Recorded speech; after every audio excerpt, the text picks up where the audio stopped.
Good morning. We have a quorum here and a lively, beautiful group in the room and lots of folks online. Welcome. I'm Laureen Kamalu. I'm Chair Pro Tem today for Regional Growth Committee. And don't be too excited because I don't even get to vote. Anyway, so it's October 16th. The time is 9:18. And the first thing we're going to do is go around and have introductions, and we'll start right over here. Good morning, everyone. Rosie Hernandez, Wasatch Front Regional Council, part of the admin team. Jordan Chandler, Wasatch Front Regional Council, also part of the admin team. Lauren Palmer, Mayor in Harriman. Good morning, Mayor Christy Overson, Taylorsville. Hello, everyone. Tammy Tran, Kaysville City Mayor. Andrea Pearson, WFRC, also part of the admin team. Good morning, Andrew Gruber with WFRC. And Laureen Kamalu. I represent Utah Association of Counties, all the counties in this group. Yes, but I don't have a vote. Go. Good morning, Ted Knowlton, Deputy Director, Chief Planner, WFRC. Good morning, Kim Frost, Utah State Air Quality Board. Good morning, Beth Holbrook, Utah Transit Authority, and avid Utah Utes fan. For anybody who is asking, go Utes. Good morning, Nicole Bordeaux, UTA. Helen Peters, Director of Regional Planning and Transportation, Salt Lake County, for Mayor Wilson.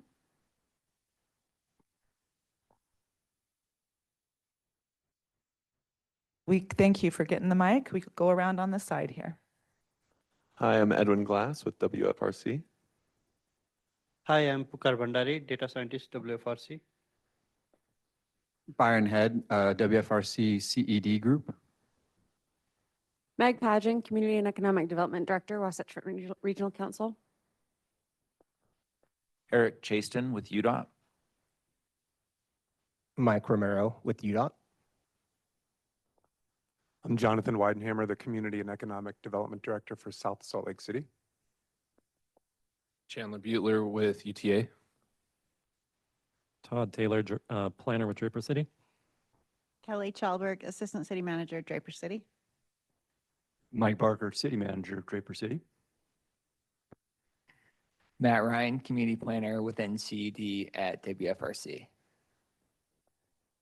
Zachary Smallwood with Murray, Planning Manager. Curtis Poole, Community Development Director, Woods Cross. Samantha DeSealhorst, Long Range Transportation Planner with WFRC.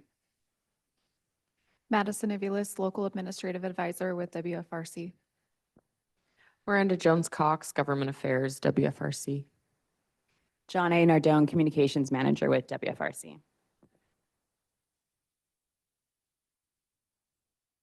Want me to go ahead and do that? Yeah, thank you so much.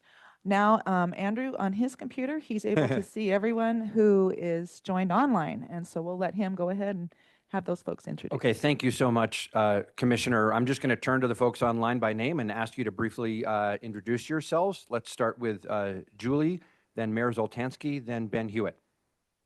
Hi, I'm Julie Bjornstad, Deputy Director of Long Range Planning at WFRC. Mayor Zoltansky. Sandy Mayor Monica Zoltansky. Good morning. Ben Hewitt with UDOT. Let's go with Jason, Kristen, and Mary Catherine.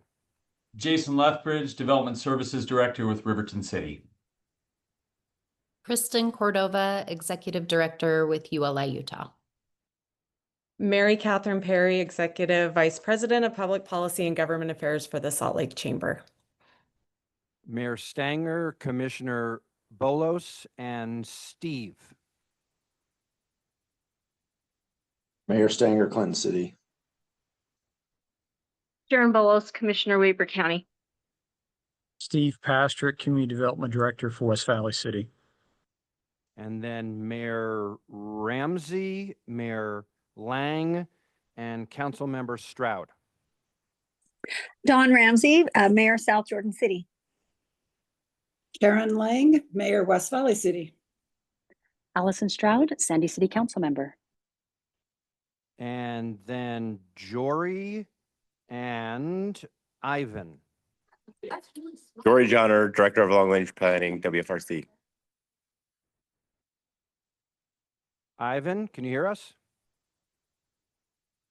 Ivan, you're muted. Sorry about that. Ivan Marrero, Federal Highway Administration. Thank you. And Commissioner, that's all of the members and presenters. We also have several other participants who are from the public who are joining us online. And I would just note that we want to make sure that everybody who's online has a full opportunity to participate. So we'll be keeping an eye on you. Feel free to speak up, raise your hand, put something in the chat at any time you would like. Thank you. Yes, thank you, Andrew. And absolutely, we are happy to have public members in person and online, and we absolutely benefit from hearing you. So thank you for taking time. Yes. Oh, yes, please introduce yourself. Hey, I snuck in. Ken Fippen, Mayor, Far West City. This time I took the train. Didn't help. Okay, Mayor. You can talk with someone after. You got here. Welcome. Okay, Mayor. Yes. Thanks, Helen. Fantastic. It might be more relaxing anyway. Thank you.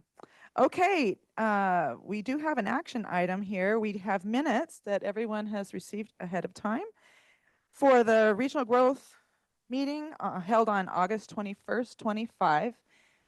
If you've had a chance to look at those and are ready to move approval or suggest any little tweak, happy to take that now. Mayor Overson, I move for approval of the minutes of August 21st, 2025. Thank you. Is there a second? Second. Second from Mayor Tran. Thank you. All right, all in favor? Aye. Okay, any opposed? Very good. Minutes are approved. Thank you for those. Next, we have a time for public comment. And when we have public comment, let's first go to anyone in the room who has a public comment. If you would share your name, the city you're from, and strive to have it up to 3 minutes so that we give everyone an equal chance to be heard. We'll first do in the room and then we'll go online, and you can indicate maybe with raising your hand, or if you're not sure how to raise the little icon, you could put on your video and wave, and we'll catch you that way too, or in the chat, like Andrew said, options. So is there anyone in the room here today who would like to make some public comment for the committee? Okay, seeing none, let's go ahead and offer that opportunity online. Andrew's looking and watching. No, nobody. And it. Oh, there is one. Oh, there is one. Good. And it is Roger Borgenicht. Roger Borgenicht. So. Very good. Andrea can admit him. Possibly Becca Rolfe. Oh, okay. Oh, Roger, can you unmute yourself and go right ahead? Yes, I think. Can you hear me? Yes, we can. Thank you, Roger. Thank you for the opportunity.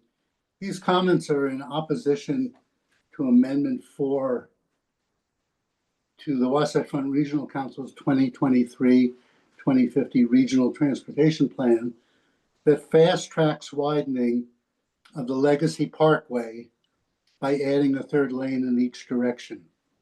The rationale stated in this amendment is to provide additional automobile carrying capacity on Legacy Parkway during the proposed widening of I-15 from Farmington to Salt Lake City. Our objections are twofold. One, adding a third lane to Legacy will turn Legacy Parkway into a 6-lane highway with severe impacts to the surrounding area, homes, parks, schools, and nature preserves. It will impact the integrity of Legacy Parkway and its values as a shared solution as a scenic byway, Utah Scenic Byway.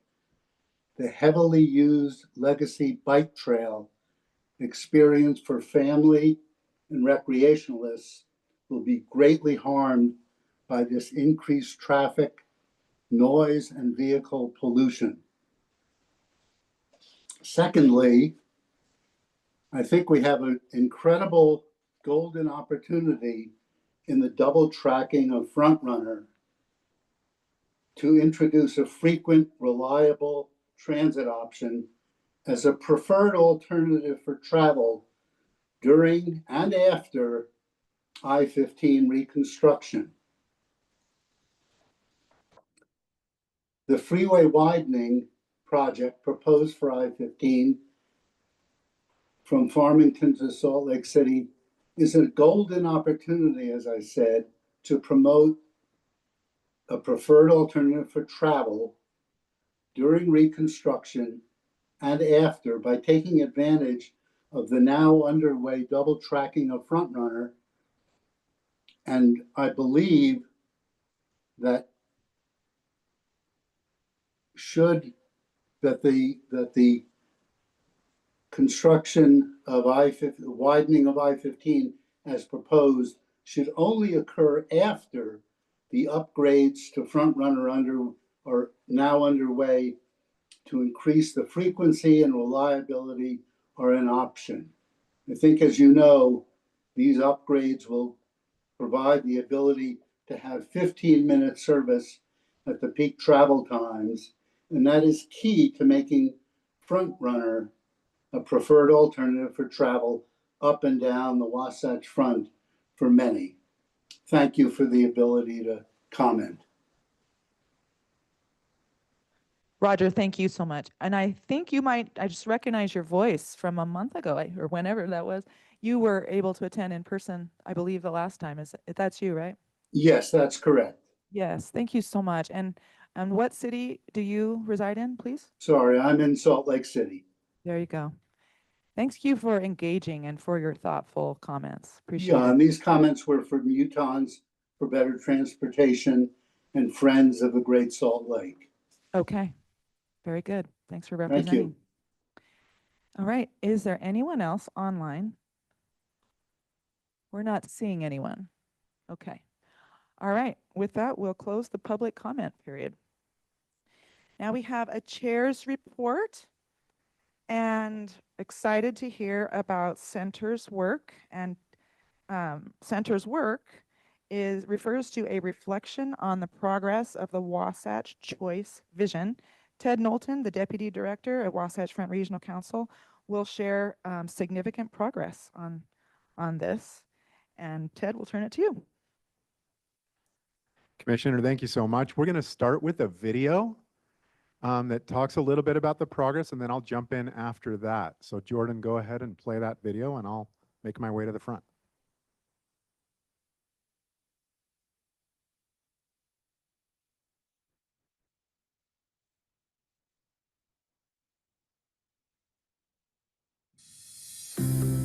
Utah is growing, and communities across the region have a plan, the Wasatch Choice Vision. This vision preserves what we love about Utah while enhancing our quality of life. One way it's working is through city and town centers, the hearts of our communities, where people can live, work, and play. There are centers in big cities and small towns that suit the unique needs of our communities. Downtown Ogden is the economic, entertainment, and transportation hub of northern Utah. In Clearfield's downtown, older commercial areas now have homes and a new library, efficiently using existing infrastructure. In Bountiful, their Main Street and Town Square serve as the community's gathering place. People enjoy shopping, skating, attending concerts at the bandshell, and browsing the park's farmers market in this historic part of town. and many live nearby in townhomes, apartments, condos, and single-family homes. So we love our Main Street. We love our town square. It's really the heart of our community and where all of our vibrancy comes from. Mill Creek is a medium-sized city that has brought a mixed-use city center to life. Before Mill Creek Common, Mill Creek lacked a downtown or a gathering place. So we've reinvented this place, created a center, and we have attractions here for the public, a splash pad for little kids, an ice ribbon and roller skating. And then we brought city services here. Our city hall is here. Our police department is here. It's truly a community gathering spot and a civic center. Downtown Daybreak in South Jordan has taken off. The city of South Jordan is proud to be home to the beautiful master plan community of Daybreak, and we are working closely with our partners to create an amazing place that benefits all of our residents here and everyone in the southwest corner of Salt Lake County.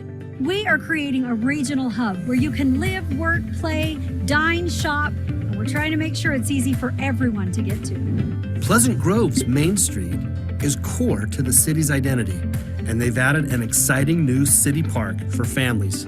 Provo's City Center features stunning plazas, public art, and a welcoming streetscape set amidst revitalized, historic, and new buildings, making it a beautiful place folks want to be. Year-round residents and college students alike enjoy Provo City Center and its unique entertainment, diversity of cuisine, and shopping. They can get here however they want, whether that's by car, train, bus, bike, or walking. No matter how they get here, they're glad they came. Centers come in various forms, each tailored to its community. Yet the benefits of centers extend beyond their immediate neighborhoods. Centers help us provide more homes overall. By coordinating with transportation choices, centers make it easier to get to school, shopping, and job opportunities, helping to reduce traffic congestion. Creating ways for growth to occur within these centers also helps conserve open spaces and farms. And homes in centers, on average, use less water, a precious resource, especially in Utah. In short, centers work, and every city can create or enhance a center that its residents love, now and in the future. Together, we have a plan, and it's working. So let's keep going.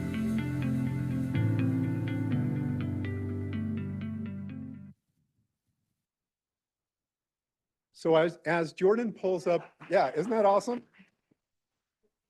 I love that video, and this has just been a really exciting thing to do, to take a step back and just get a sense of, you know, what's the progress that we've been making on this, the places that we're creating, the benefits that we're experiencing, and also new support. We've been talking a little bit about this at Regional Growth Committee, but I'm going to highlight just a few estimated real world benefits. This is not a forecast of where we're headed.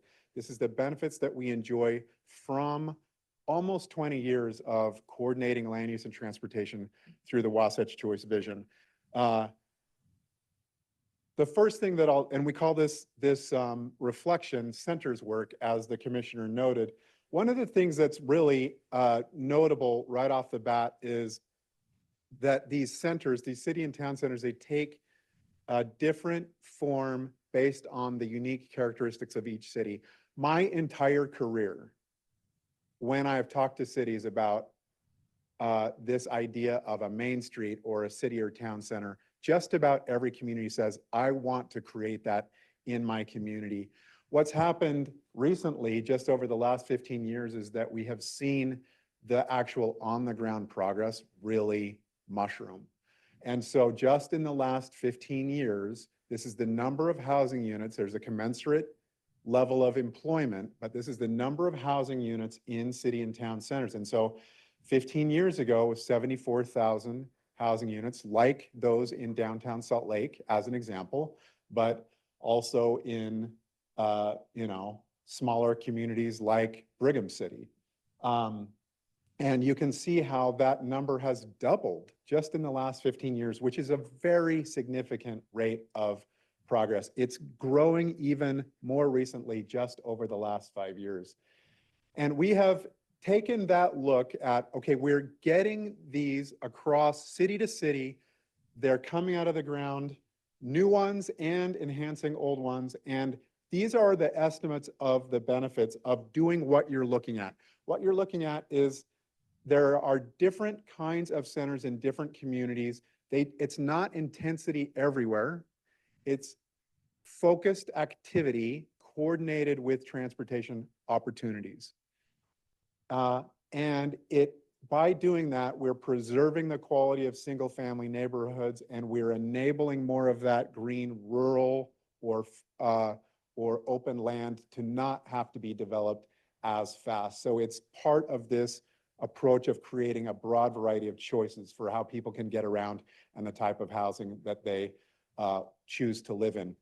This coordination of land use and transportation helps us get to places more easily. It gives us the freedom to choose more destinations. We estimate that the average household, the typical household in the greater Wasatch Front, can now reach 360,000 job opportunities within a reasonable commute. Now, reflect on this. Even as we have been growing among the fastest states in the country, congestion tends to go up when a place grows. Even as that happens, in the face of growth and some increase in congestion, which is natural, we can get to more destinations than ever because of our coordination of land use and transportation. So this focused activity has other benefits. That people that live and work in centers, they don't travel as far on streets. We estimate that based on research, this means that if we didn't have that 150,000 housing units in centers, we would have 800,000 more miles of driving on our streets today. That focused activity has other benefits, like it means if you didn't have that 150,000 housing units in centers, then we would occupy 40 square miles more of farmland and open space. That focused activity, we don't have to irrigate as much land per household.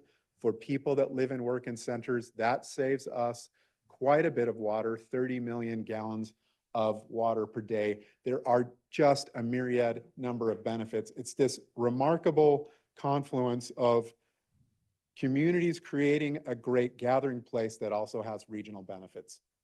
Here, the interesting thing is, even as we're seeing more on the ground development, this is the results. We've shown these before here in Regional Growth Committee, that communities have never been more interested in this key strategy of the Wasatch Choice Vision of creating or enhancing even more centers. So in every pair, you see on the left, it was the number of centers that communities were working to create or enhance a few years ago. And then on the right of every pair is the new number. It's about a doubling. That's the basic story that we wanted to share, just a reflection again on what's coming out of the ground, the places that communities are creating, the benefits that we're estimating. There's a variety of new pieces of support. We've talked about them at Regional Growth Committee, and so I'm not going to talk about them here today, except to just note that the station area plan item that comes just next is very much related to this. So the progress of creating great station area plans is where we are now headed. More and more homes and jobs getting developed in centers, station area planning, a big part of the progress that we will continue to make just in the coming years ahead of us. And so I'm excited for you to think about that station area plan within this broader context of the implementation of the Wasatch Choice Vision. Happy to answer any questions or elaborate or have a short discussion as you'd like. Commissioner, I'll hand it to you. Okay. Yeah, that was a fantastic presentation. The data is remarkable. The benefits of these centers. We hear sometimes in our county, Davis County, that creating appropriate density uses more water. So I just want to draw attention to that it actually saves a lot of water. That stood out to me, that data point. I'm glad you're talking about this. This is a per capita number, and the thing that we've talked about for years is that we don't have a great ability to choose how many people come here. So there's this way of thinking about it that the things that make Utah a great place to live are gonna attract people. And so our ability to say, don't come, is we don't have that ability. But we do have the ability to say, let's think about the choices that we make today that help preserve quality of life and help us provide a broad variety of choices.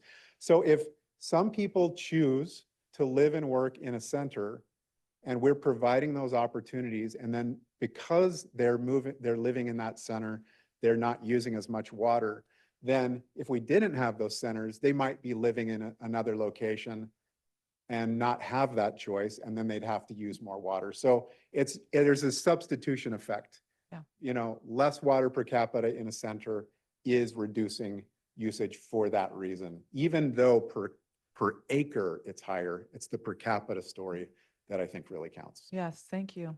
All right, any questions or comments? Beth? Thank you so much, Madam Chair. I really wanted to thank you so much for showing this. I think that this is incredible. And I think that what you can do is you can translate this vision into, like you were saying, any location. Even, it is not that I don't love transit, of course I do, but you can do this in a smaller community as you're building up, because having that core center of that identity of that community adds real value to that community that might not have like tracks, for instance. And I think that as we're continuing to do this and reutilizing our land to the best of our ability, it's such a better strategy, infrastructure cost-wise, all of the above. And so I just wanted to say, I sit on a national TOD board called MPACT. MPACT Mobility is really focused on trying to navigate how we look at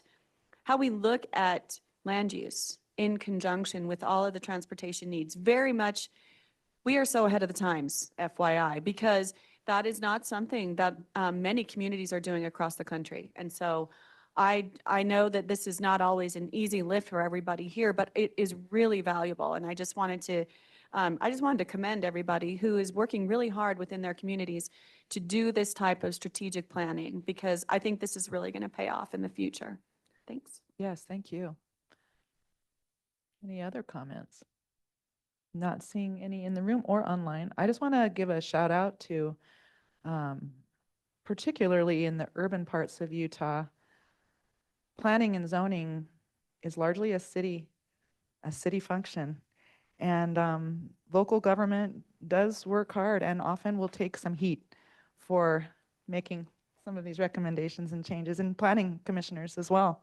So some mayors and some of us in the room started as planning commissioners, and it's been quite a thing to see how Utah has grown in just the last 10 years. It's kind of exponential. Anyway, all right, thank you so much, Ted.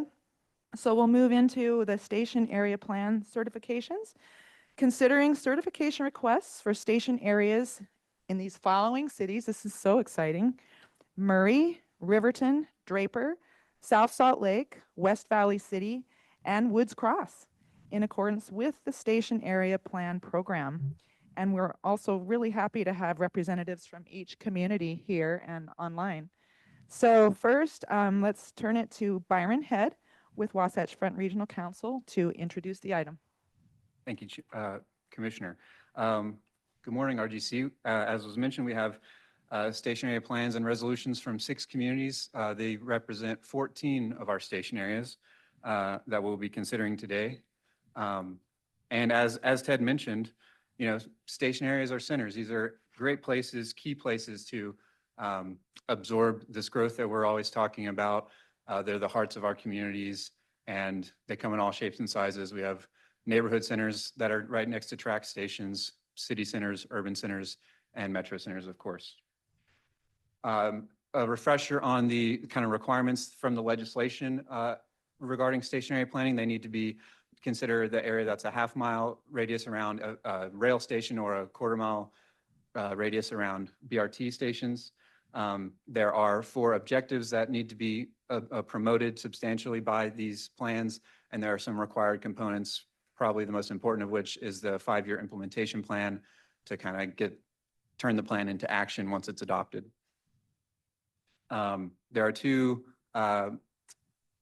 provisions in the legislation that will allow a city to not do a new stationary plan. The first of which is a resolution of impracticability, basically saying there are existing conditions at this area that make planning infeasible or impracticable. And second is prior actions. The legislation allows for cities to basically get credit for the good planning work that they've already done prior to this legislation being passed, as long as those actions are still relevant to making meaningful progress in promoting those objectives. And we'll hear from cities today that are utilizing both of these provisions for their station areas. Update on our progress to date, including both the WFRC and the MAG region. To date, we have certified 58 station areas. We have 14 more to consider today. And then we have 32 that are being prepared for adoption. And then the remaining 23 either have older planning or have not yet entered, I'll say MPO supported planning for their stations. Byron, just before you move off of that, those of you that have been doing this with us for a while will remember when the SAP certified by MPO was a 0, and now it's 58 and 14 more today. So to your point earlier, really significant progress. Good job, everybody. Yeah, and to note, for the WFRC area specifically, we have 47 of those 58, and then we'll be adding hopefully 14 through meetings today and next week with the council. That would take us to 61 total in the WFRC area alone. But these are not all due by 2025. Only stations or cities with up to 4 station areas are required to have theirs adopted by the end of 2025. So for the WFRC area, that's a total of 56 station areas. To date, we've done 34, including the 14 that we are considering today and next week. That would take us up to 48. And then the remaining 8 are either have been recently adopted, but not yet come to this body for consideration, or are in progress, planning to be adopted later this year and will be addressed at our January meetings. And one final note, kind of a celebratory note about the work that we've already done here. Adopted plans would now support over 75,000 new homes across the Wasatch Front. As Ted mentioned earlier, we've grown 75,000 units homes in centers the last 15 years. So this would double that in station areas alone in the near future. And now moving on to our items. I'm sorry, I can't help but interject also. Byron, go back one more slide. I'm just saying, yesterday, several of us were at the Capitol. It was an interim legislative day, and there was significant, as there always is at the Capitol, significant discussion about housing issues and housing challenges and how are we going to provide more homes and more options for people to live. And one of the things that was discussed by a variety of people, including Steve Waldrop, who's the governor's advisor on housing, and the League of Cities and Towns and others, is noting this progress. Not that developing homes in station areas is the only strategy. It is one piece of the puzzle, as Ted was noting. New single-family detached homes and more homes in city and town centers. And the fact that cities have have 75,000 new homes planned just in the stationary plan certified so far is really, really meaningful progress. So, and those of you that are in cities and counties and local government, this progress is really being noted and noticed by our state leaders as well. So thank you. And just in case people missed it, there's a final draft of the Utah Housing Strategic Plan. And that's worth a read. And 9% of Utahns can afford the median priced home. So we have got to be strategic about this. Yeah. Utah needs 274,000 new housing units to meet the 2033 demand. That's just not very far away. So there's a lot of work to do here. Here before the Olympics. Can I add something to that? I'm so sorry. I'm like, I just love this topic. One of the things that I also wanted to shout out about is that some of these station areas were successful in obtaining HTRZ funding for their projects. The latest one was Sandy City, and they just did theirs a couple of weeks ago to the HTRZ committee, and they did a phenomenal job. And all of these cities have looked at this and really tried to navigate what can fit. And I think I'm just going to quote Cameron, because this is what he said at the Commission on Housing Affordability about a month ago or so.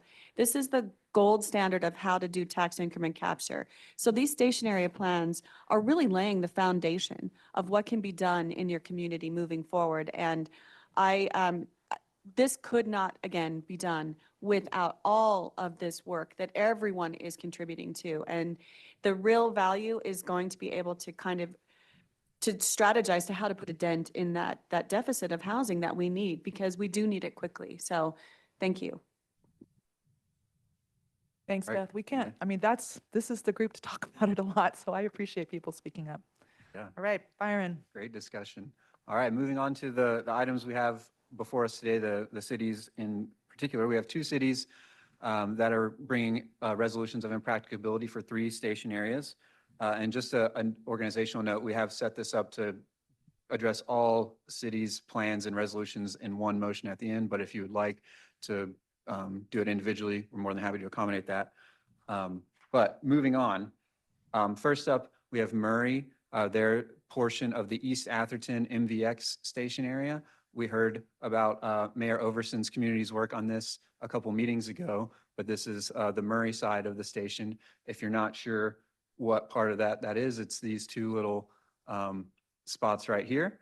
And then we also have from Murray, their portion of the Meadowbrook station area plan, or station area, excuse me.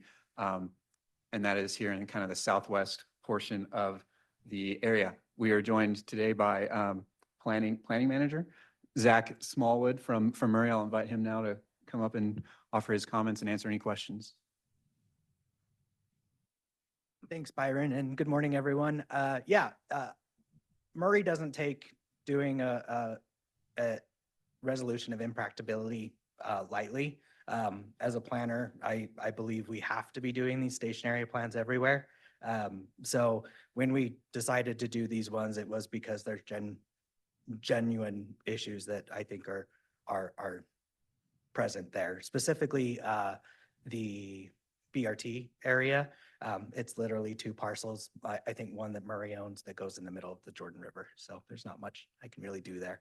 And then with the Meadowbrook area, those couple parcels, there is a successful granite business that does a lot of countertops for people, things like that, that has no intention on moving in this area. And also you have the front runner line going right next to it, and then I-15 on the other side, which makes it kind of impractical. But I'm happy to answer any questions if you guys have them. So Thanks so much, Zach. Any questions? All right, that was a fantastic update. Thank you. Thank you, Zach. Next, we'll move to Riverton and their portion of the Draper Frontrunner Station, which, as you can see on the map, there is just the very westernmost edge in the Jordan River there. We are joined online, I believe, by Jason Lethridge, the city's Development Services Director. I'll hand it over to him to talk more about this one. Thank you, and thank you for accommodating me online. I'll echo the comments from Murray City. Certainly the city's resolution of impracticability, that's a little difficult to say, isn't a reflection of a lack of commitment to the ideas, the principles behind this. But again, as with Murray, we truly did take a hard look at this, and given the property itself, which is also within the meander corridor and the channel itself, and then the adjacent property, which is the Salt Lake County Golf Course, it truly is one that doesn't practically fit within what we would be able to do as far as development. We are excited about the recent addition of a couple of transit lines, bus lines through the city that give us some increased connections to the Draper Station, and we certainly are looking at ways to build and capitalize off of that. But in talking with Salt Lake County and looking at their current and future plans for the golf course, we did truly feel that this fell within that impracticability, and therefore we would shift our efforts to other areas that can better capitalize on available transit and access and accomplish those goals in another direction. Okay, thank you. Jason, any questions for Jason? All right, seeing none. Thank you so much for your update. Yeah, thank you, Jason. And you'll be happy to hear, everyone, that we will be talking about the Draper portion of this station area later on today. If I could just briefly add, my staff did very much appreciate the opportunity to take a lot of fact-finding missions down to the golf course and play a couple of holes. So we did appreciate that part of the process. We'd be happy to do some more research if it was necessary for the board. We are so grateful that you made the most of your opportunity, and I'm interested in whether people have been swimming in the water channels when it's included in their areas. Anyway, thank All right. you. Thanks. And now we'll move to cities that have new stationary plans and also one that has a prior action. So first up, we have South Salt Lake. They have done a plan for the Central Point station, which we count as two station areas, one for the tracks and one for the S line, and then also the S line station at South Salt Lake City. We are joined in the room today by Jonathan Weidenhamer, who is the Community and Economic Development Director of the city. I'll invite him up to the podium now to share his comments about this plan. You can see a couple of highlights there on the left as he's coming up. Thank you all for having me. Mayor Wood sends her regrets. She had a previous commitment and was unable to be here. I've been in South Salt Lake just under 3 years. And needless to say, when I got here, I'd never heard of HB 462 or 217. And so I would start by thanking both Andrew and Meg in particular for their guidance and steadying support along the way. It was a lot and very, very intimidating, but I had a ton of calls to Meg and a ton of help from WFRC, so thank you. Beth essentially stole my whole presentation with what she said. We brought forth the station area planning and the HTRZ applications together. They informed each other and grew together. I met with Beth early on in the process, and she was tremendously helpful in guiding us through it. Our station area plans, again, our station Central Point sits at 2100 South, and the S-Line station for South Salt Lake sits just off of State Street. They're very, very proximate to each other and present ton of opportunity, but they present some constraints with the horizontal infrastructure that's there. And so our station area plan really leans into building out those stations, the notion of creating place at them, and really seeking the opportunity to build those places, but leverage the transportation infrastructures that is there to accomplish some of the state's broader goals about housing and housing affordability. And we feel very much we've accomplished that through our planning. We stated our goals for it's about 200 acres of land. And we were able to state where we needed public spaces and public amenities and a budget that could put forth things that the private development community wasn't necessarily going to lean into, like streetscapes, completing the Parleys Trail. You know, we have a lot of misses in South Salt Lake and gaps in the transportation infrastructure system that we really felt obligated to participate in and do our part forward. And as we started through the planning to state the things we wanted, open space and public art and all these other things, we were able to put together a budget through the HTRZ that we could tell developers what we wanted. And we're able to find the developers who want to partner with us to do that. So we're really excited about moving forward. I was able to give a quick update at the Sandy GOEO HTRZ committee. In terms of implementation, we're really excited. We're about to issue bonds with the HTRZ on November 7th for about 2,000 units. It's about $20 million we're going to get out onto the street. And that's going to result in, again, those 2,000 units, about 750 will be affordable. Of those 750, about 550 will be 60% AMI, and 40% of those will be 2 and 3 bedroom units. So we're really excited. We feel like we're really meeting the goals of the state and what you guys have helped us accomplish. So just wanted to say thanks, and we're pleased for our stationary plan to be considered by you. Thank you so much. Any questions for Jonathan? Yeah, Beth has something. Thank you so much. I do want to shout out to Salt Lake County And Kristen Cordova is online. She's with the ULI, Utah Urban Land Institute. And they actually did a technical assistance program there, had some people come in and do some analysis as well. And so I think that this is like such a collaborative effort. And South Salt Lake was tremendous in that endeavor. So I just wanted to compliment them as well. Thank you. And thank you for all the work. And Jonathan, there isn't anyone who hasn't been all around South Salt Lake, I'm going to say. So your efforts and the public art and the streetscapes and wow, how cool to really beautify that area for everyone who lives there, who comes through there, for all the tourists, right? What a mighty work. Thank you so much. Yes, Tammy. Thanks. I really like seeing that there's pedestrian and bike crossings in a lot of these new projects that are getting approved. And so I was just wondering, is it a separate bridge? Is it adjacent to a walkway or a road?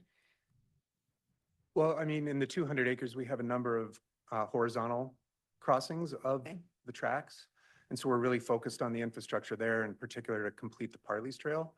So the priorities for us have been to do that planning to kind of say what we want to be when we grow up. The track station will be a much harder endeavor, but the at-grade crossing at Haven, which is, I don't know, maybe 23rd-ish, is a place where we've decided we can complete the Parley's Trail, and we're leaning into partnering with developers to get the right streetscape and the right plazas and the right kind of public spaces.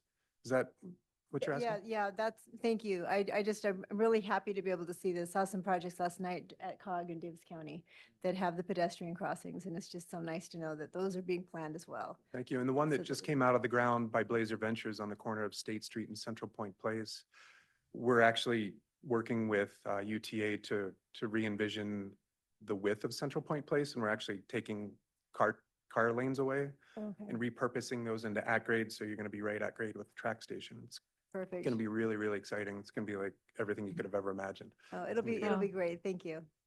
Mayor Tran, your point about connections makes me think of there's a new state law requirement from earlier this year. Senate Bill 195 requires all of the cities in our area to consider street connectivity in their general plans, and the transportation element of your general plans. Miranda just actually gave an update at the Transportation Interim Committee about this just yesterday. We, WFRC, along with our partners at UDOT and UTA and Salt Lake County and the other counties, have resources that are available to help cities think about those connections.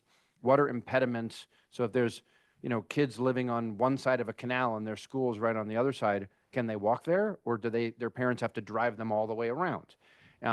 So your question is a really important one and something for us to think about. South Salt Lake's doing an amazing job in these connections, and something for all communities to consider as we go forward.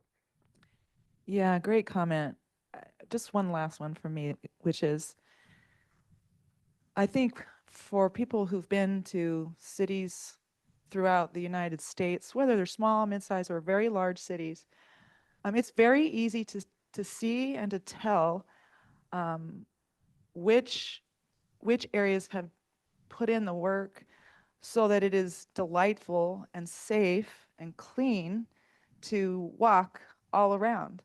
I was just at a conference in Savannah. I'd never been there. Everyone was out walking.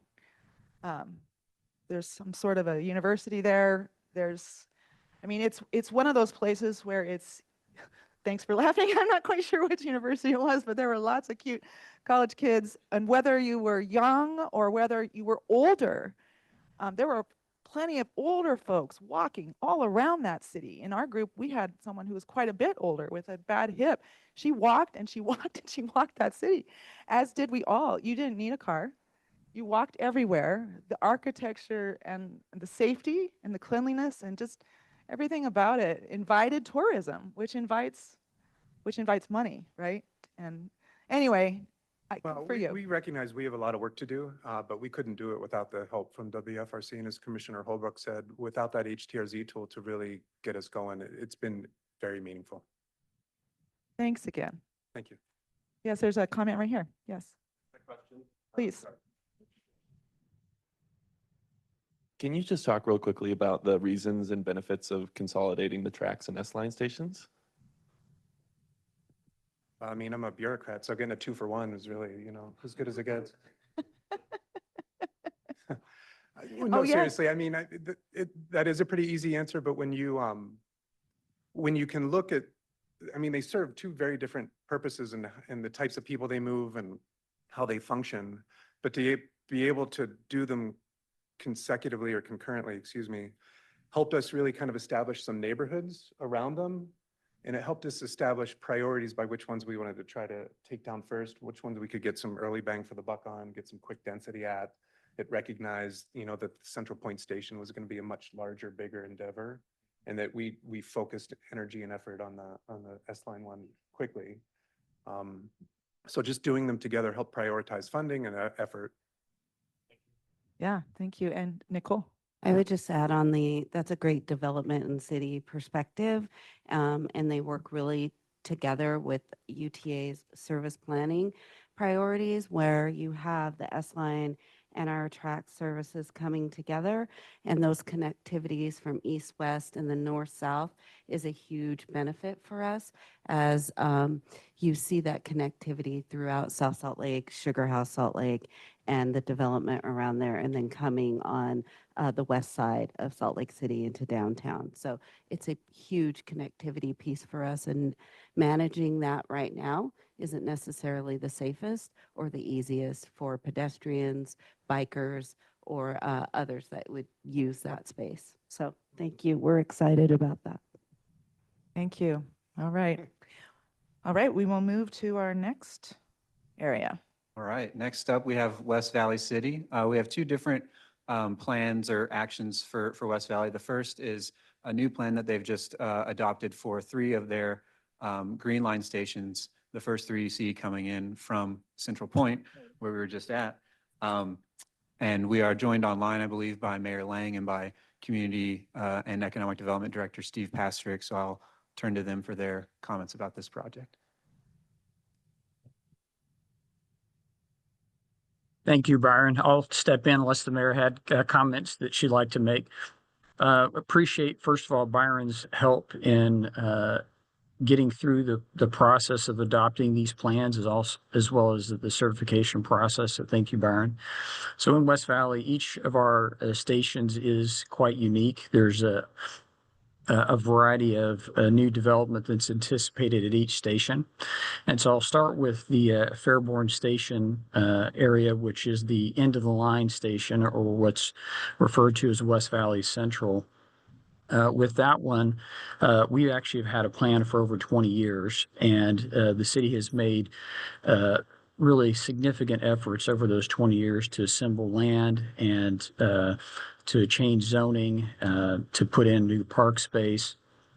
And we've seen the construction of over 700 housing units, office space, a hotel in that area. And the recent change we made to that plan incorporates also the Valley Fair Mall. Thank you, Byron. This slide here highlights that, where we're now showing additional residential within the mall block.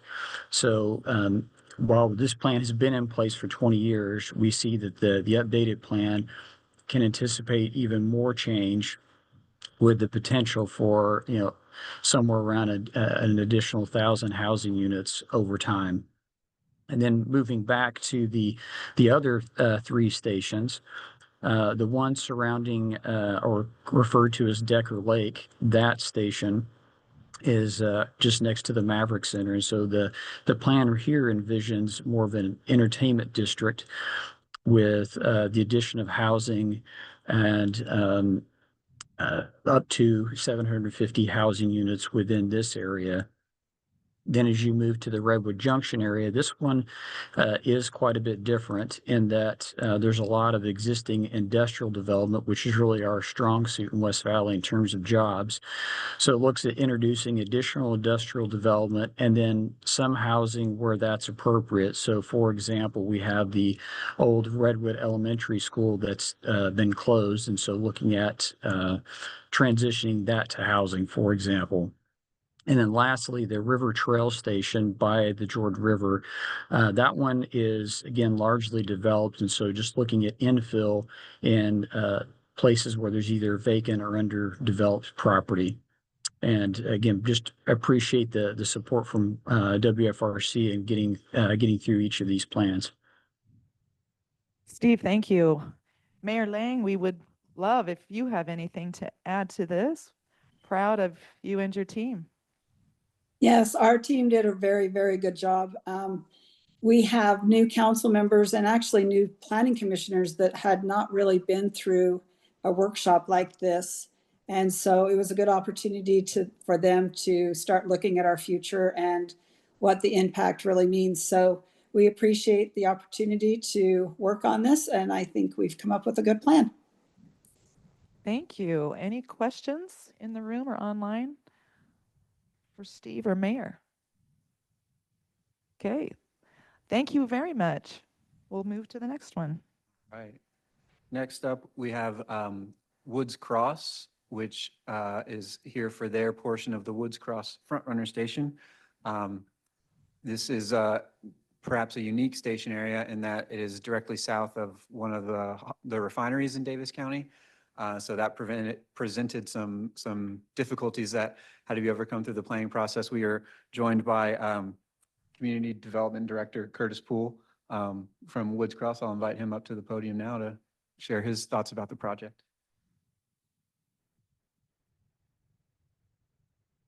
Thank you. Yeah, as Byron mentioned, this stationary plan did provide some unique challenges with the Holler Refinery right there. It is within the half-mile radius of the station that we were wanting to plan for.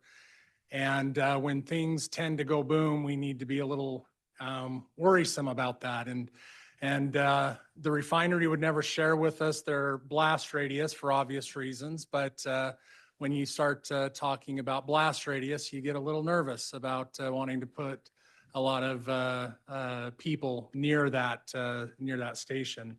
So it gave us an opportunity to move that density to the west.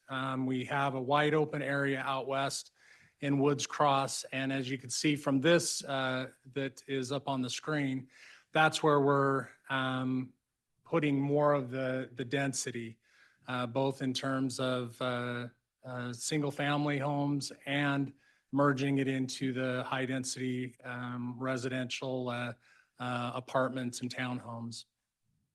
The challenge that we have is getting the people from that area to the station. And working with UDOT to ensure that we have a good connection along 5th West to make it, or I'm sorry, 5th South to make it to that station. We do have 2 train crossings that we need to deal with along that route. So there are some challenges. As we get nearer to the front runner station, Woods Cross does have a strip of property that runs parallel to the tracks where potentially in the future we could do a pedestrian bridge that would cross and allow people to safely move from the west and then up and over that set of train tracks to the station. But you know, we're very appreciative of our partners with WFRC and with the consultant who worked with us on this. And we feel that under the constraints that we had, we were able to develop a good plan moving forward. Thank you very much. I mean, some of us are very familiar with your neck of the woods in this room. I'm super excited about the number of new homes, 1,290 potentially. A good idea to stay out of the blast radius. Any question or comment for Curtis? All right. Oh, yes, please. I just want to, I know that Woods Cross has had several kind of conceptual ideas in terms of what would work and ultimately came to this. And I just want to compliment them. This is taking the scalpel and navigating all of the potential land uses or the current existing land uses and how do you navigate that moving forward. And I think they have done an exceptional job. So thank you. Thank you. Yeah, anyone who's ridden Front Runner, I mean, you can see right where where it is that you're talking about. I sure hope you get that pedestrian bridge to get over all of those places So do we. to connect. Yeah, nicely done. Thank you again. All right, and we're so excited that we have Draper and Mayor Walker is here. So go ahead and tee that up for us, Byron. All right, yes, last but not least, saving the best for last, we have Draper with two of their station areas on the blue line being Kimball's Lane and Crescent View, and then also their front runner station, which the neighborhood around it, they like to refer to as Vista Station, which is not confusing for anyone. I'll turn now to Mayor Walker. Oh, or Todd.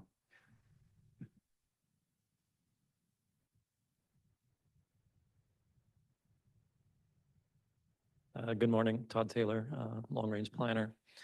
So yeah, we have three stations here, starting with what we call our Vista Station, which is our Draper Frontrunner Station. That station already had our transit station district zoning in place, and we have approximately 1,800 units that are already entitled there that have not been built. So we really looked at how we could infill and encourage those units to be built. And showed how that infill could be done. We also looked at connectivity. So we have some major employers on the east side of the tracks, as well as some residential. So exploring the potential for an overcrossing over the tracks there that would connect to those employers and then bring them over into the development, which would create a center there and then down to the Jordan River. We also looked at potential open space trail connections along the east side of the tracks, and also worked with Corner Canyon School District that now owns the eBay site. That's a big portion of the site. We also included down to Bangor Highway to include areas where we already have some pretty high density housing south of the station. Moving on to Kimball's Lane. In this area, we had two large parcels that were previously or currently agricultural. So we explored how those parcels could be developed in a way that would be a neighborhood and work with the surrounding area. So the plan recommends a complete street network, a variety of housing types, usable open spaces. We already have a development agreement with the property owner that would allow 25 to 27 dwelling units per acre. So that's about a little over 500 dwelling units that would go in there.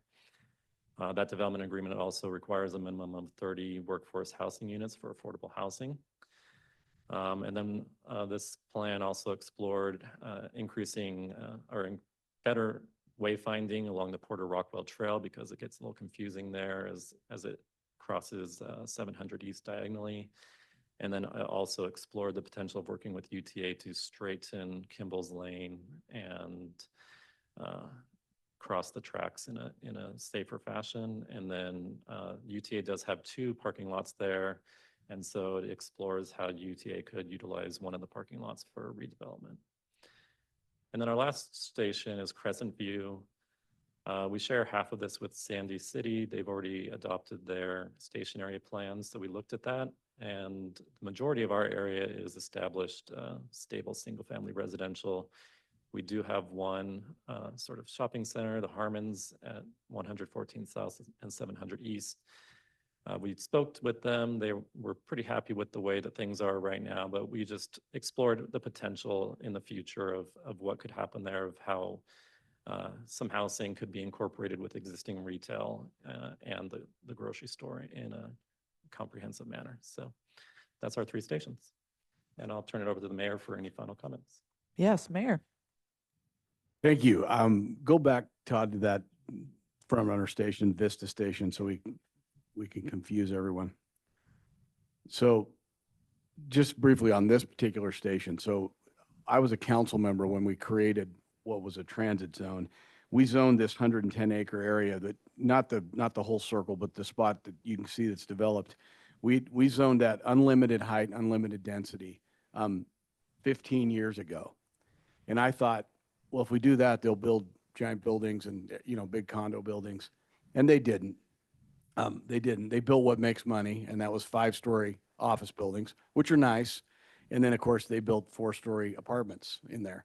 So we thought when we really saw this to be a really big, super dense environment. And it's turned out really good in the sense that we had front runner and it's working. But I just want people to know that we did that before stationary plans were a concept. And so it's not like we haven't been willing to plan around these stations, because I do think it's important that we plan around these stations and get the right kind of housing. Go to the Kimball's Lane one if you would. Kimball's Lane is interesting too. Obviously, the front runner station was the one the public had the least concern about because it's already a station. These are areas where there's a lot of folks that live around. There's a large parcel that is undeveloped, but that parcel is the one we have a development agreement with, and that's the 25 to 27 units an acre. All of it's owned, so there's no rental property in that particular. So we're excited to try this model and see it's townhomes, condominiums, all and in there, maybe a little mixed use, but all of it's owned residential. And then the one with Sandy is really one that there isn't really much to do because there's not any undeveloped land. But I just want to say, we have now completed our station area plans in our city, which were a lot of them. But, you get public outcry at these meetings, and people are upset about the density and the concepts. But I think as we continue to grow and develop, this makes a lot of sense, especially around our transit areas. And stationary planning is a concept that came out of some legislative negotiation that I think is making a difference. And I do want to add, lastly, and Lauren is now a second vice president of the league, that we feel as league city members, and I have mayors sitting around this table that will agree with me, I know, we have done a lot to make this work. Not only do you have these 70,000 units, 74,000 new units, we have 196,000 that 2 years ago we identified. So to say that cities and local governments aren't on board and aren't team players on this, it's not true. We have been, and it's evidenced by this. But anyway, appreciate all the good work our staff did. And they, you know how these are. People have comments, and not everybody loves them, but some people do. Some people like them, but I certainly think it's the future on transit. So thanks. Thank you, Mayor. Well said. And a lot of us are watching cities and understanding that there's a lot of great effort and great work. I'm just noticing how cool to incorporate a new tech high school in the front runner area. Wow. Well, that's interesting too, because that eBay site is the single largest parcel in there. It's like, I don't remember how many acres. It's a mile from the bottom of the parking lot to the building. Wow. That's how much parking lot Oh there my is. goodness. But that has the Parking potential lot. to really be a lot. It's interesting in the TIF financing though, because the school district was, one's getting TIF, now it's a government-owned building, so it's it was an equation they had to do. But we think this innovation center that Canyons is planning will probably be some model to be used, because it's right on a front runner station and not very far from the point. The point's just down, down that last brown spot down kind of there, and we're going to connect that site with the point. The point's going to connect with the light rail going south. So the future is bright in this whole area going that way. Oh my goodness. The Tech High School located in Davis School District has been incredibly successful. And sadly, there's not any transit that goes to it. So you're going to one up us, I think, but that's very exciting. Any other comment or question for Draper? All right. Thank you. And it looks like we've gone through all of the stationary plans for today. Any last comment, Byron? Just that, you have all the information, the plans themselves in your meeting packets. WFRC staff has reviewed in consultation with UTA and is recommending a positive recommendation to this body to recommend to council that these be certified. All right, very good. So would you like independent motions on each city, probably? No, only if anybody wants that to be the case. If you would like, just for efficiency, there can be one unified motion, and there's a proposed motion language on the screen. There it is. All right. Ready for someone who is ready to make the motion. I'll make that motion, Mayor Zoltansky. All right, thanks, Mayor. I move to recommend certification of the resolutions of impracticability, stationary plans, and resolutions of prior actions presented today for the cities of Murray, Riverton, Draper, South Salt Lake, West Valley City, and Woods Cross to the Wasatch Front Regional Council. All right, and even though I don't have a vote, I think I can second the motion. Yes, I can. I will second that motion. All in favor? Aye. Great. Anyone in opposition? None. It is unanimous. Good job. Byron and everyone, yes, this is applaud time. Thank you. A ton of work. We can't even imagine all of the work and all the collaboration. And I remember Mayor Zoltansky saying it was important to her. I think it's important in every city. They do a lot of outreach to engage and to help folks understand and to learn as much as they want to learn. And that takes time and effort. So thank you for that. All right. And Commissioner, just so everybody's clear, that's a recommendation to the council. Our WFRC council meets next Thursday. And so this will be covered in succinct fashion because you have heard a detailed description for final action next week. Yes, thank you. Okay, we'll move to the next item on the agenda, which is number 5. And the comment we had from Roger earlier relates to number 5. This is potentially draft amendment number 4 to the 2023 to 2050 Regional Transportation Plan, the RTP, and the draft Air Quality Memorandum 43. Periodically, this RTP needs to be updated to account for changing conditions and opportunities. This is definitely one of those things to consider. This package of amendments was reviewed by the Regional Growth Committee in August and subsequently released for public comment. I know there was also an open house held within Davis County, really close to this area, which I attended, and Jory was there, and Mike was there, and others. There was, I think, a pretty good turnout and really nicely displayed for people to come and learn and understand and make comment. So with that, it looks like we have Julie, who's going to take some time. She is the Long Range Planning Deputy Director. Share with us some details to inform our recommendation to the Big Council. Yeah. Julie, you can take it away. Okay, great. So thank you. Today I'll be presenting Amendment 4 to the 2023 to 2050 Regional Transportation Plan to review that public comment and also for recommendation to the council for approval.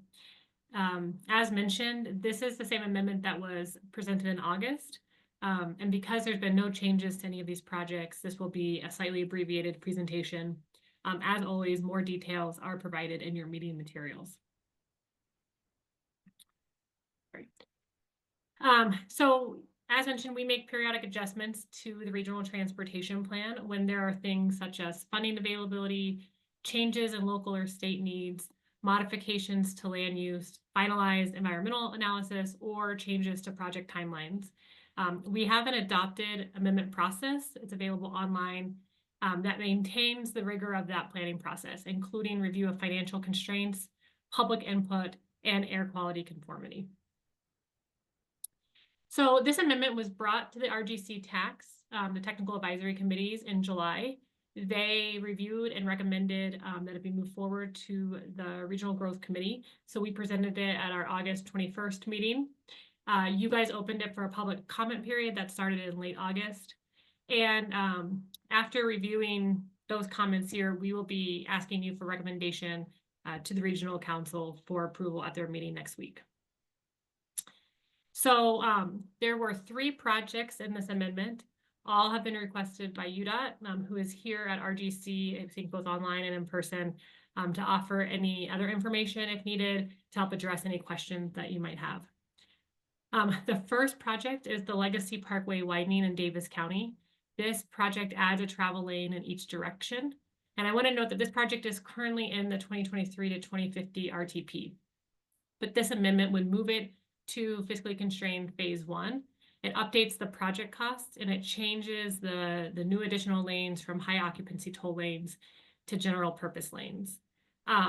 The reason for this move is that UDOT has assessed the I-15 Farmington to Salt Lake City construction project.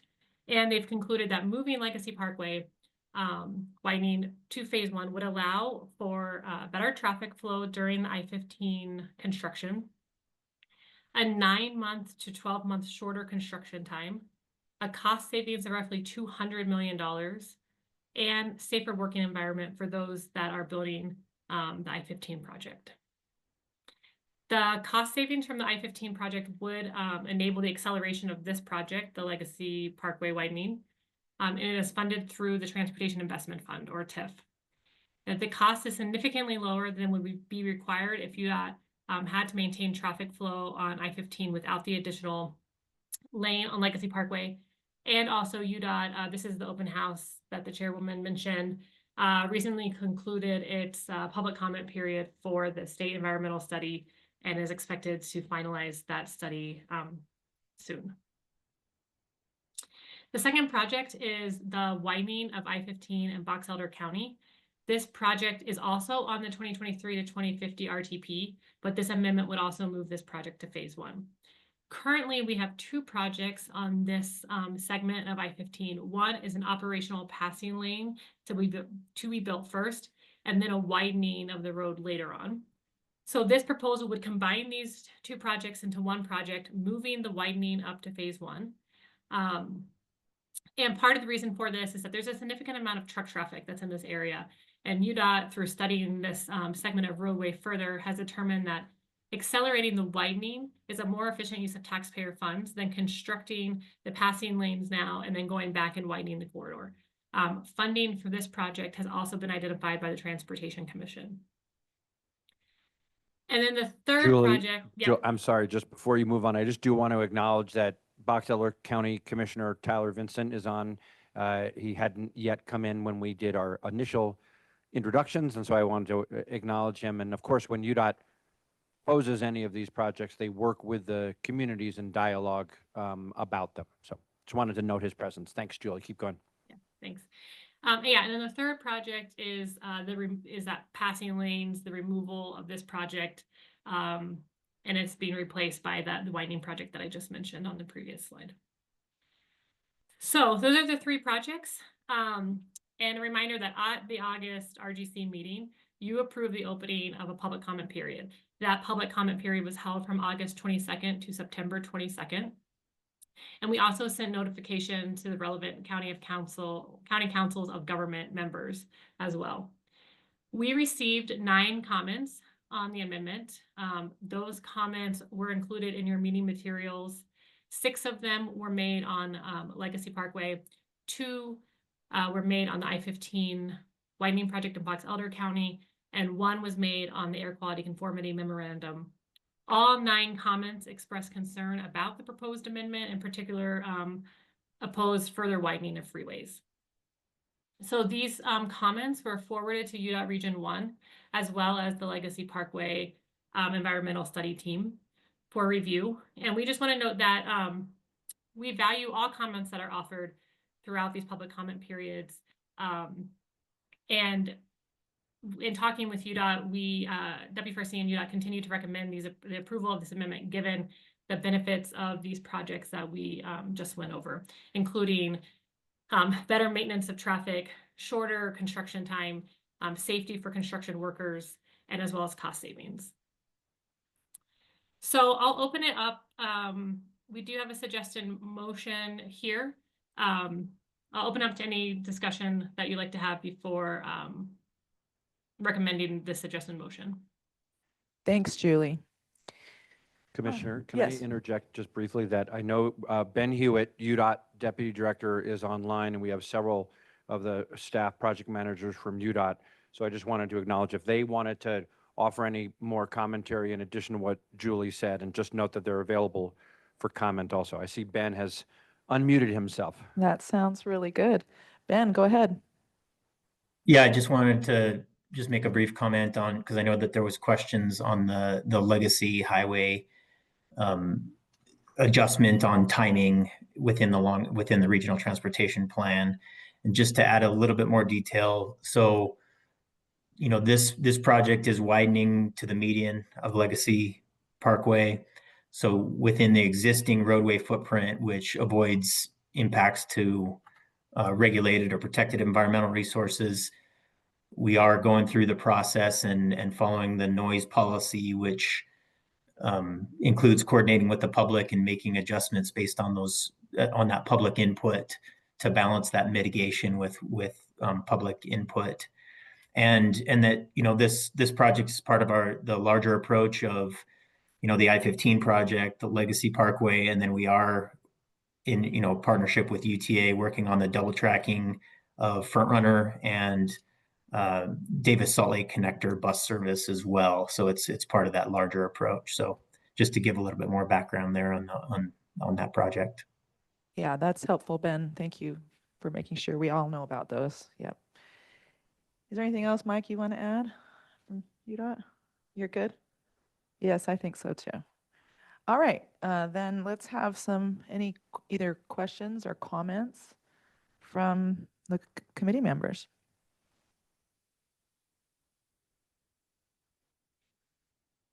Okay, nothing online, not anything here. We did talk quite a bit about it last time. I think we all know, but just to underscore it for the minutes and for the public, two things stand out to me. The footprint is not any bigger than the existing highway. That's important.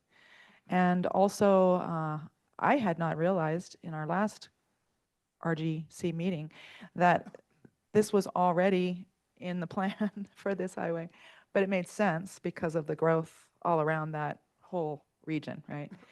Made sense. So, okay, well, if there's no further questions or comments, then I'm ready for somebody who's ready to make the motion.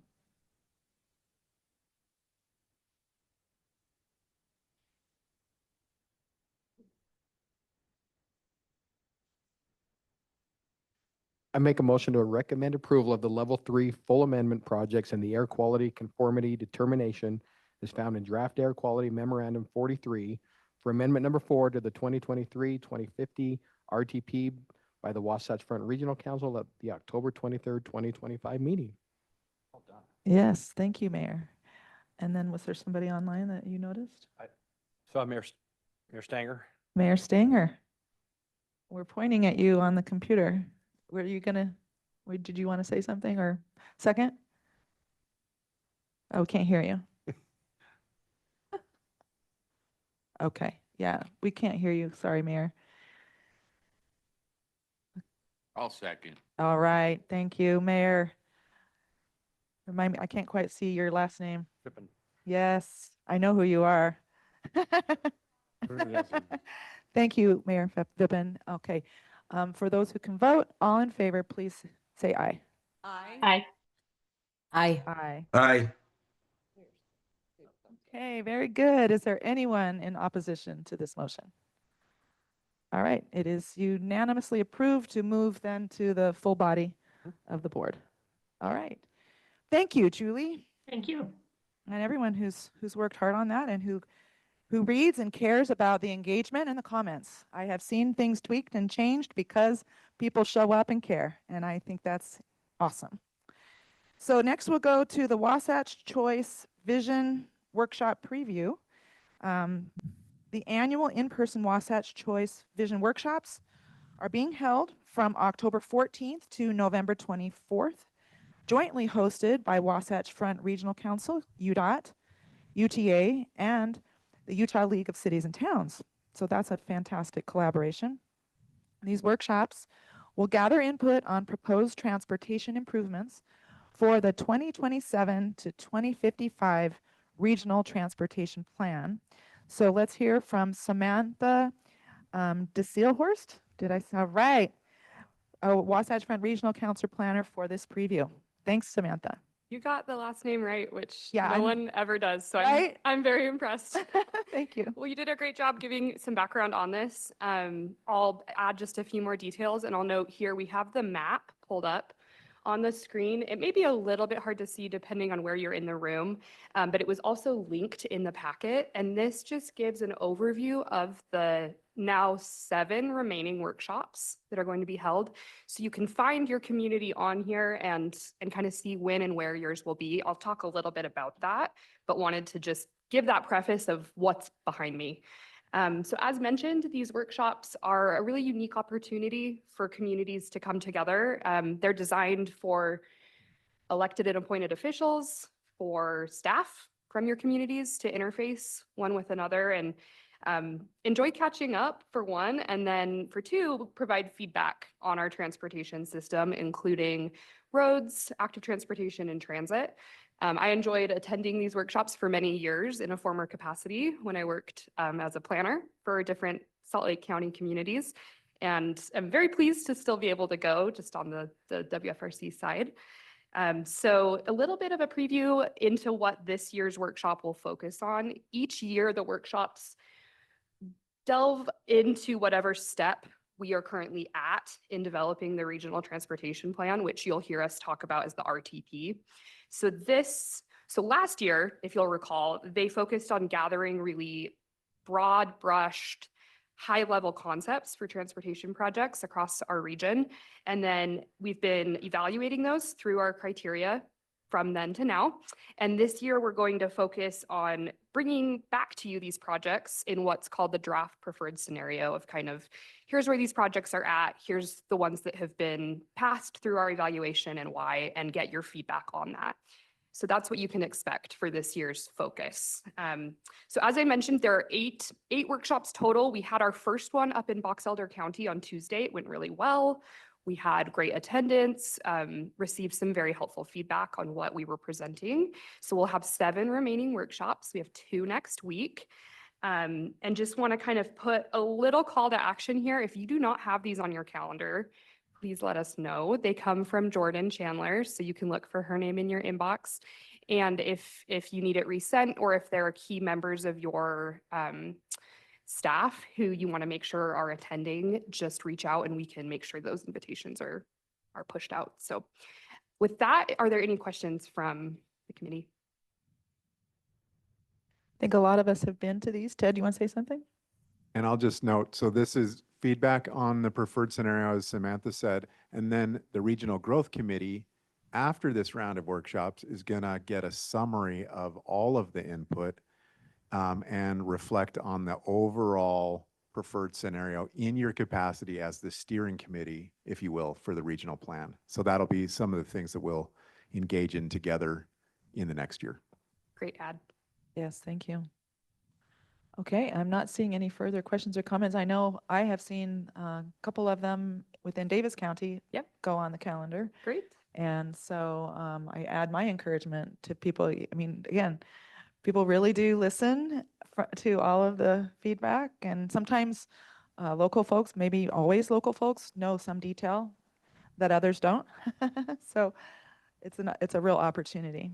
Yeah, it is. And it's, try as we might to be very up to date, there are always things that need to be corrected on these maps. So it is a really important opportunity to kind of check our work and see what needs to shift. I will just say we'll also be making phone calls to each community to remind you. So we'll be harassing you and your staff to attend in the coming weeks. Thanks. Yeah, and I wouldn't even call it harassment. It's a great helping very busy people remember, and notice their calendar. Yeah, and everyone I've ever been to has snacks provided. Anyway. Okay, thank you. This Samantha, is Commissioner Vincent from Box Elder County. Yes, please. I actually had the opportunity to attend that this week. It was very well done, very educational. I thought the collaboration was great. Everybody listened as we discussed concerns and those type of things. And so we appreciate your efforts. I think it's a great thing. And I was very excited to be there and see what's going on and be able to discuss what's going on in not only our state, but our county. So thank you guys so much. Oh, Commissioner, thank you so much for that comment and for attending, making time in your very busy life. All right. Thanks, Samantha. We'll go ahead then and look at the final number 7 here on the agenda. Any other business that anyone would like to bring up in the room? I just have one comment, which is I know that several of you elected officials have activities on your calendar between now and over the next few weeks. And thank you for your service to our communities, and good luck to everybody. And we love working with all of you. Yeah, thanks, Andrew. Yeah, can we clap for everybody who does the hard thing? It's huge. We see it. Thank you so much for your service and for choosing to run again.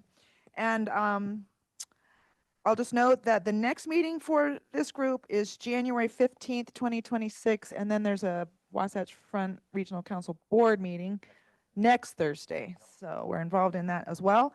And one other thing that I have learned as a county commissioner is that I don't have to get any motions to adjourn. I have the power. So we are done. Thank you for coming. It is 10:47.